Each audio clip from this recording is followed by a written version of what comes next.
ஒரு 4:00 இருக்கும்போது ஃப்ரெண்டோட ரூமுக்கு போனேங்க. அங்கேருந்து பால்கனி வியூ வந்து சூப்பரா இருக்கும். காஃபி போட்டு குடுத்தாங்க. அப்புறம் பாப்பா 2 பேரும் விளையாண்டுட்டு இருந்தாங்க. நாங்களும் பேசிகிட்டு இருந்தோம். வேலை இனிமேல் இருக்காதுன்னு நினைக்கிறேன். இல்லாமல் இருந்தால் ரொம்ப சந்தோஷம். அப்புறம் வீட்டுக்கு வந்தோடனே இன்னொரு ஃப்ரெண்டோட சன்னுக்கு பர்த்டேன்னு சொல்லிட்டு கட்லெட், பாயசம் எல்லாமே எடுத்துகிட்டு வந்திருந்தாங்க. அப்புறம் எப்பவும் போல் ஈவினிங் ரொட்டீன் ஸ்டார்ட் பண்ணியாச்சு. அன்றைக்கி நியூஸ் பார்த்துட்டு நான் ரொம்ப ஷாக் ஆகிட்டேங்க. ஏன்னா அந்த 11th பப்ளிக் வந்து கேன்சல்னு போட்டிருந்தாங்க.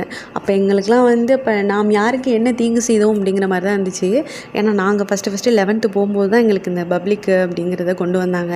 அந்த பப்ளிக் வந்து நடக்கிற வரைக்குமே இருக்காது, கேன்சல் பண்ணிடுவாங்கன்னு ரொம்ப நம்பிக்கையோடு இருந்தோம். ஆனால் அது இல்லைங்க. அது ஏதோ நடந்து முடிஞ்சிருச்சு. நாங்கள் 9th படிக்கும்போதே எங்களுக்கு 10th போர்ஷன் ஸ்டார்ட் பண்ணிட்டாங்க. 10th பார்த்தீங்கன்னா காலைல ஒரு 6:30க்கு வேன் வந்துச்சுன்னா சாயங்காலம் சாயங்காலம் இல்லை நைட்டு 8:30க்கு தான் நாங்கள் வீட்டுக்கு வருவோம். இதுக்கு இடையில வந்து எங்களுக்கு கொஞ்சம் பிரேக் மட்டும் கிடைக்கும். ஒரு 4:30 அப்புறம் கிடைக்கும். ஒரு 6:30 போல் பிரேக் கிடைக்கும்.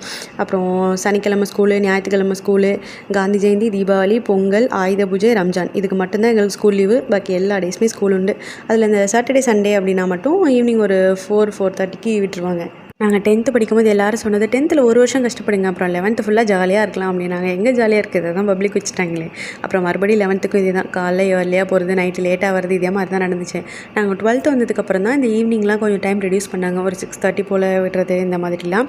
அதுக்கப்புறம் இது பத்தாதுன்னு 10th குவார்ட்டர்லி எக்ஸாம் லீவ் வருது, அது ஹாஃப் லீவ் எல்லாத்துலேயுமே எங்களுக்கு கிளாஸ் தான்.